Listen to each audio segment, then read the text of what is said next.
Hi there. If you have ever seen the movie Rocky, you'll know that he's kind of the small time fighter who gets the chance to compete for the heavyweight title of the world. And so, with this kind of goal in mind, you may remember there's a scene where Rocky starts training for this big fight. And even if you haven't seen the movie, you've probably heard of or seen this scene or know the music. So in the scene, Rocky gets up in the morning, he begins to run, he lifts weights, and when the montage begins, his movements are kind of slow and lumbering. And he continues to exercise, he spars in the gym, he punches big slabs of meat in a freezer. At any time and anywhere, he is training for the fight. Sweat pouring off of him.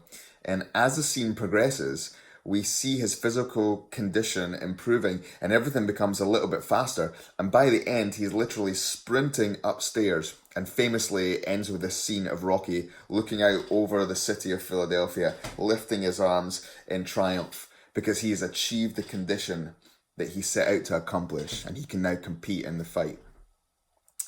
Rocky had a vision of being worthy to stand in the ring with the heavyweight champion. And with that in mind, he set about training to make it a reality. And all through the story, he is strengthened by his trainers and by his local community and by his family to achieve this goal. And any athlete does the same thing. A marathon runner doesn't just expect to be able to compete without any training.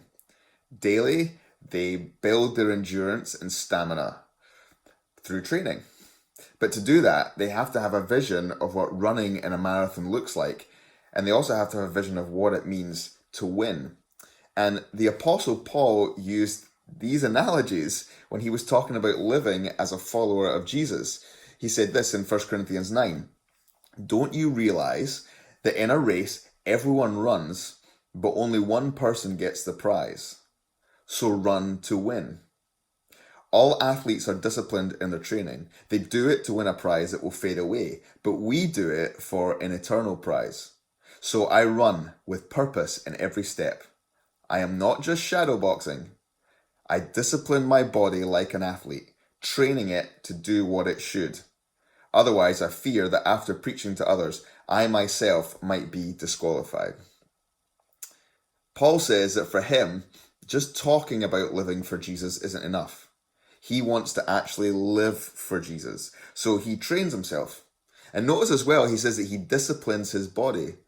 Paul is talking about the actions that he takes on a daily basis. He's talking about transforming his physical habits so that his life is pointed towards Jesus. It's about actually doing it.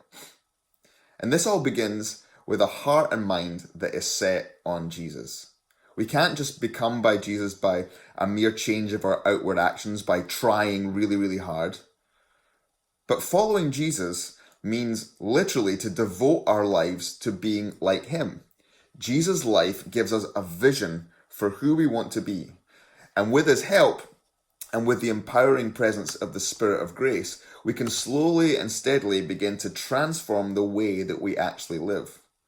We can change the actions that we take based on the new heart and desires that are given to us by God. And this will be difficult at first because we have loads of habits that we have in place about the way that we actually live our lives. And we may feel a bit like Rocky, kind of lumbering along at a slow pace. But as we submit ourselves to God's word, and as we purposefully engage in things that help train us in truth and in the life of the kingdom, we find more and more of Jesus' character appearing in our daily thinking, feeling, and acting. Towards the end of his life, Paul returned to this theme of boxing and running in a race. And he said this in 2 Timothy chapter 4. I have fought the good fight. I have finished the race. I have remained faithful. And now the prize awaits me, the crown of righteousness, which the Lord, the righteous judge, will give me on the day of his return. And the prize is not just for me, but for all who eagerly look forward to his appearing. The prize, the goal, the vision in all of this is not merely to be a good Christian. It's instead to look into the face of the one that we love, Jesus, and receive from him the fullness of his righteousness, so that our goal of being like him is complete. The prize It's that we become like Jesus. We have to start with this vision. And maybe tomorrow we'll talk a little bit more about, after we get the vision, how we continue on with this training. Have a great day.